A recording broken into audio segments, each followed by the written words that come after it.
Welcome to the Learning Pines YouTube. We hope this video helps. In this video, I will explain how to connect your phone to Android Studio. First, you need to enable developer options on your Android device. Go to your phone settings, find About Phone, and tap the build number 7 times.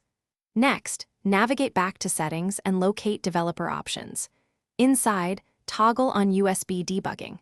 Finally, ensure your computer has the necessary USB drivers installed for your specific phone model. This foundational setup is crucial for a smooth connection.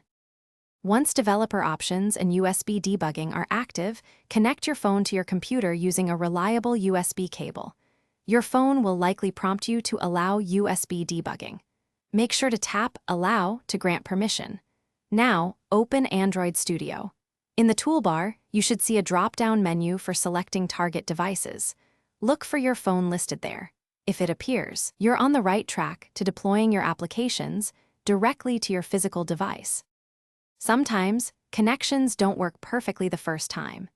If your device isn't showing up, try swapping out your USB cable for a new one or use a different USB port on your computer.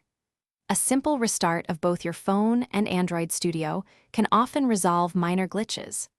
Also, ensure both your Android Studio installation and your phone's operating system are updated to their latest versions. These steps can fix many common connectivity problems.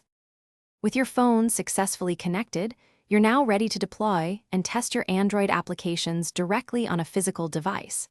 This provides a much more realistic testing environment than an emulator, helping you catch device-specific bugs and optimize performance.